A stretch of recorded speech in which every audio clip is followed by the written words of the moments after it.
ginawa. Oh. Guys, Paano ipaparito? ito si Arthur, oh. Mga tigasin, yung sakalam. Arthur lang ang sakalam. Saan? Dito? Oh. Pumunta sa coffee time. Oo, sus ko, Diyos ko santo. Ito, eksklusibo Ilocano to. Maliban sa akin.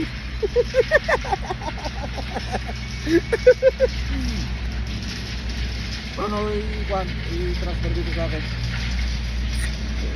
Hindi ko yan nilive. Live ba yun? Hindi. Hindi. Niyaya ko lang kita kung gusto mo bang mag-live. Ikaw nag-live. Oh, ganito yung buhay, kakain lang. Ano? Itlog at kakamote. Kamote lang sa kalam dito, guys. Ang dami na yung nag-commento.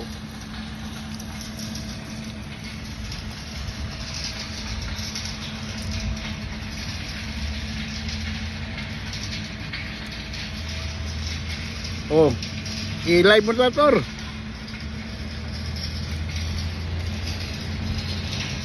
Sino yung ano mo dyan, Tor?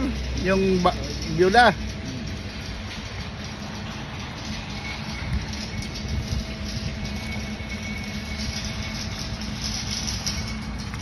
Kumakain lang, gumagala-gala. Oh.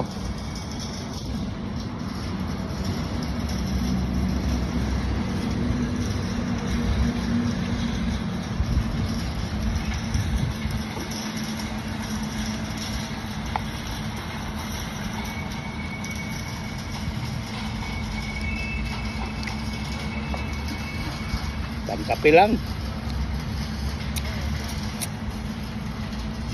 Busy-busy yung tirador ng byuda dito, oh. Oh. Byuda lang yung mga tinitira nito. Ay, marinig sa asawa mo. Putay na. Gantihan mo naman. Ano to? Gantihan? Okay guys, that's it guys. Maraming maniwala. Akala nyo buhay Canada maganda. Tingnan mo buhay ni Arthur sa Canada. Yumaman na siya. Dahil sa maganda daw dito. Yumaman yung mga byuda. Pinadala ng... Magkano pinadala? Wala. Oh, ikaw yung pinadala sa byuda. Putay na si Arthur. Oh.